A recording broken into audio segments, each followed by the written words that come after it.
Olá, graça e paz a todos vocês. Que alegria, que privilégio estarmos juntos na Escola de Cristo e aprendermos lições maravilhosas. Que a graça de Jesus, o amor de Deus e a comunhão do Espírito Santo alcance as nossas vidas. Que Deus abençoe você nesse dia. Sabe, queridos, nós vamos conversar sobre um assunto maravilhoso. Qual é a real motivação da sua vida? Qual é a real motivação? O que te motiva? Pense um pouquinho nisso. E aquilo que você é motivado para fazer, quanto tempo você gasta? Qual é a sua dedicação para alcançar a sua o seu verdadeiro objetivo ou a sua motivação? E aí nós precisamos pensar algumas coisas interessantes para a gente poder aprender na palavra de Deus. Para você ter uma ideia, Henry Ford, ele tinha uma motivação na vida. Ele pensava, ele desejava que cada açougueiro pudesse ter um Ford na sua garagem.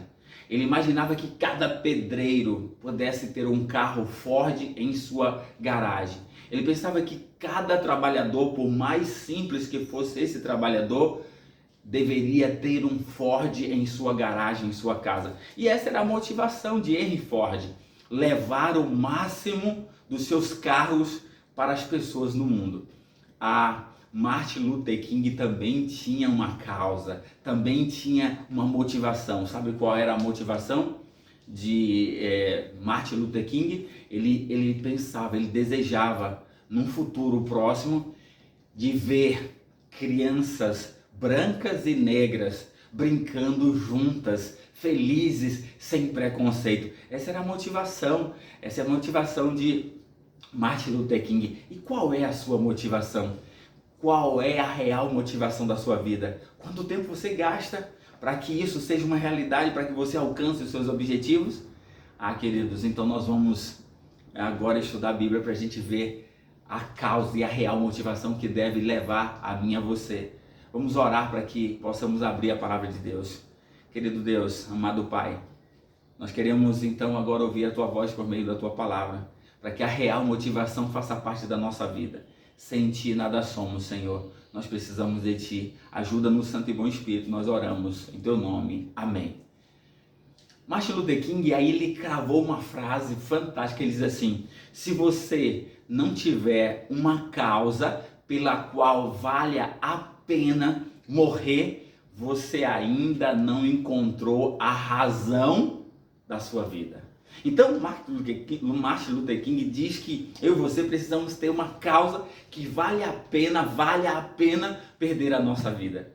Porque se assim não for, a gente não tem razão de viver. Esse era o pensamento dele. Então nós vamos para a Bíblia agora para a gente descobrir a verdadeira causa que deve nos motivar. E se for necessário, devemos até perder a vida por essa causa, porque essa sim vale a pena. Vamos lá, o primeiro texto está aqui. Vamos para o capítulo 4 de João para a gente ver qual era a verdadeira causa, a motivação real da vida de Jesus.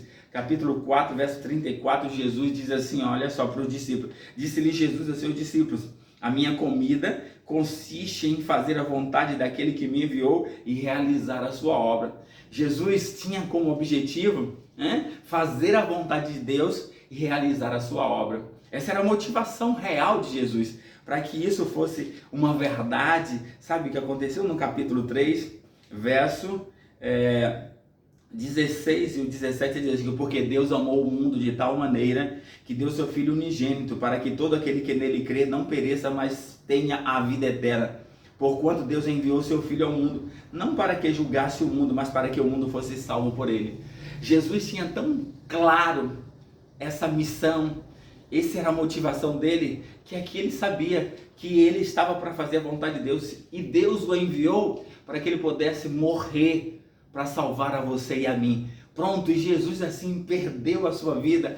Essa era a motivação da vida dele, era uma causa real, uma causa que valia a pena, e ele perdeu a sua vida. Mas aqui a gente está falando de Jesus. Vamos ver Paulo, sabe qual era a motivação de Paulo? Qual era a real motivação de Paulo? Vamos para Filipenses, capítulo 1, Filipenses capítulo 1, verso 21. Veja só qual era a motivação de Paulo, capítulo 1, verso 21. Ele diz assim: porquanto para mim, dizia Paulo, o viver é Cristo e o morrer é lucro. Paulo então tinha como objetivo máximo da sua vida viver um relacionamento com Cristo. Para ele, isso era a motivação da sua vida. E ele dizia: para mim o viver é Cristo e o morrer é lucro. Ou seja, viver com Cristo, se até a morte alcançar e o alcançou, isso é lucro para aqueles que vivem um relacionamento com Cristo, porque essa é a causa que vale a pena. Sabe por quê, queridos? Você precisa entender, qualquer que seja a outra motivação da sua vida para esse mundo, é ilusório, é passageiro, não é permanente. Aí, tire Deus da equação, tire Deus da sua vida pensando naquilo que te motiva. Fernando Pessoa diz que o que é o ser humano? O que é o ser humano sem Deus, senão um cadáver adiado que procria? Outro pensador disse que a vida é uma doença terminal sexualmente transmissível. Sem Deus, por maior que seja a sua motivação para essa vida, ela é sem sentido. Mas com Cristo, aqui o que o apóstolo Paulo está dizendo, sabe, nós precisamos então ter essa causa, viver isso. Ele diz: para mim o viver é Cristo e o morrer é lucro. Nós precisamos então fazer isso. Agora, tudo aquilo que nos motiva, tudo aquilo que é importante, a gente gasta tempo, a gente passa tempo fazendo aquilo para alcançarmos os nossos objetivos. Quanto tempo você passa estudando a Bíblia? Quanto tempo você passa orando, desenvolvendo um relacionamento com Deus? Quanto tempo você fala de Deus para as pessoas? Pronto, então nós vamos medir, né, a nossa real motivação pela nossa dedicação na nossa causa, ou aquilo que é importante.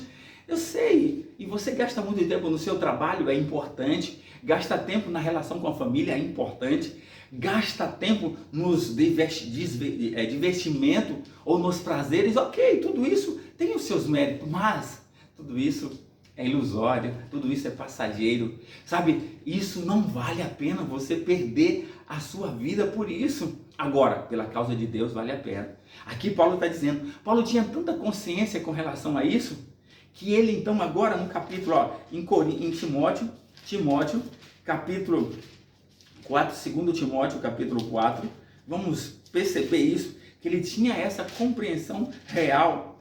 E aí capítulo 4, a partir do verso 6 e 7, é um texto muito clássico, 6, 7 e 8, diz assim: quanto a mim, já estou sendo oferecido como libação ou como oferta. O tempo da minha partida ou da minha morte é chegada. Paulo estava sendo julgado agora por Nero, ele sabia que ia morrer. Essas foram as últimas palavras dele. Aí ele diz: combati o bom combate, completei a carreira e guardei a fé. Ele disse: olha, eu lutei contra a minha natureza, contra os meus desejos, contra os meus impulsos, mas eu combati o bom combate, completei a carreira, fui até o fim e guardei a fé. Aí ele diz, agora, olha o verso 8, já agora a coroa da justiça me está guardada, a qual o Senhor, reto juiz, me dará naquele dia, mas não somente a mim, mas a todos quanto amam a sua vinda. Pronto, a motivação de Paulo era viver Cristo a cada dia, porque mesmo se ele morresse, ele compreendia que isso era lucro. Por quê? Porque a coroa da vida eterna estava preparada para ele. Quando Jesus, o reto juiz, vier,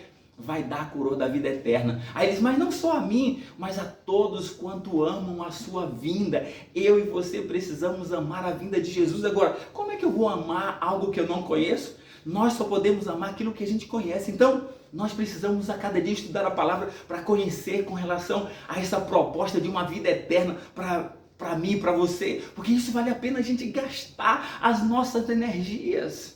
Isso é uma causa real, uma causa que vale a pena. Então, busque conhecer isso aí. Será que essa é a sua motivação? Porque a minha é essa motivação de viver a esperança da eternidade. Veja Apocalipse, capítulo 21, olha só, Apocalipse, capítulo 21, essa deve ser a sua motivação e a minha. Nós precisamos gastar tempo com relação a isso. Diz aqui no texto bíblico, capítulo 3 e 4, ele diz assim, então ouvi grande voz do céu vindo do trono dizendo, eis o tabernáculo, a morada de Deus com os homens, Deus habitará com eles, eles serão povos de Deus e Deus mesmo estará com eles agora.